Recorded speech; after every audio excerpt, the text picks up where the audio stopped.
In today's video, I'd like to share a brief history on the Barlow knife pattern.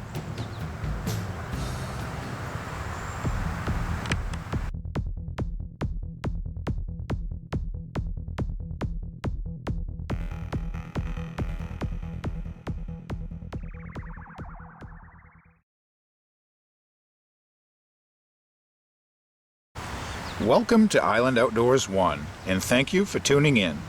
If you're not already subscribed, please hit the subscribe button to get all my videos. Although there were a few different makers of Barlows in England, the first Barlow was made in Sheffield, England around 1670 by Obadiah Barlow.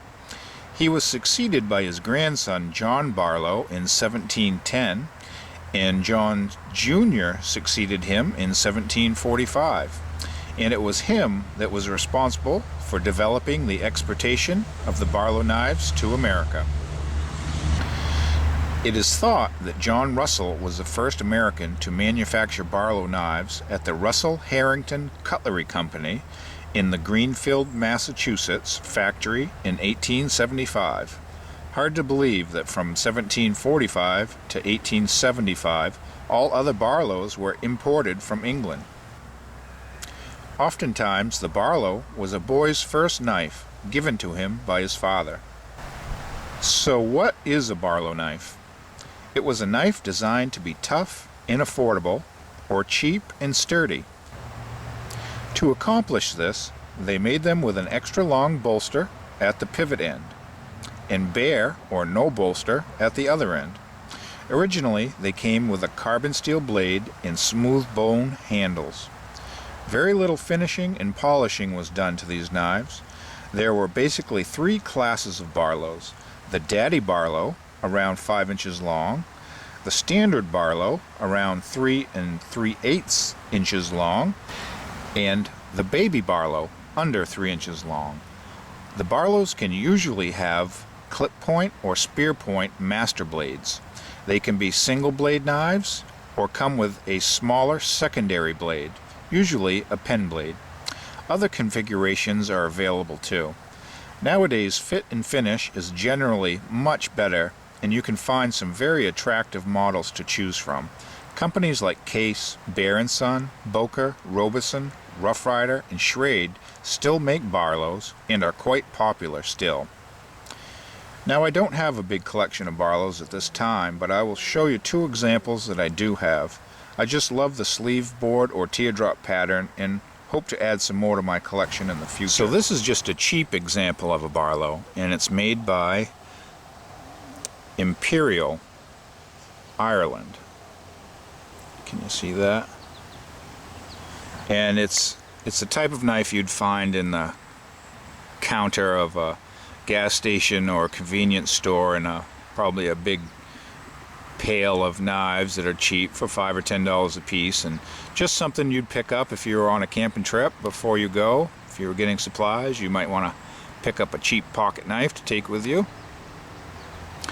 And you can see there's nothing fancy about this. It doesn't have brass liners, and it appears to have the rugged, durable bolsters that are supposed to be on a Barlow, but these ones are just attached with fold-over tabs at the very top. I don't know if you see those on the center of these bolsters. That's just a tab that's been bent over, and I don't even believe they're solid, as well as the plastic handles. These are just plastic covers, and it was just an inexpensive knife, but the Imperial company was the owners of Schrade, so the one good thing about this cheap knife is you are getting the Schrade style blades, and you can see this was an advertising knife that was given out by Atlanta Wire just to promote their company.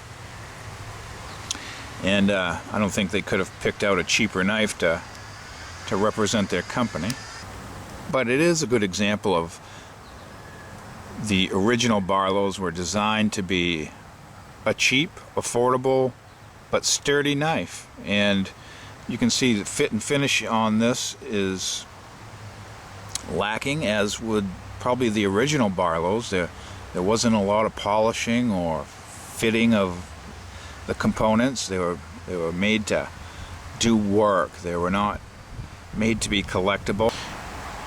And this was probably, as I said before, one of the first knives a older boy would get, because it was cheap and durable and just a good knife for a first knife to have. And this example has 2 blades. It has a smaller pen blade, and you can, like I said, either get them with 2 blades, or this is a newer example of today's construction, and this is just a single blade.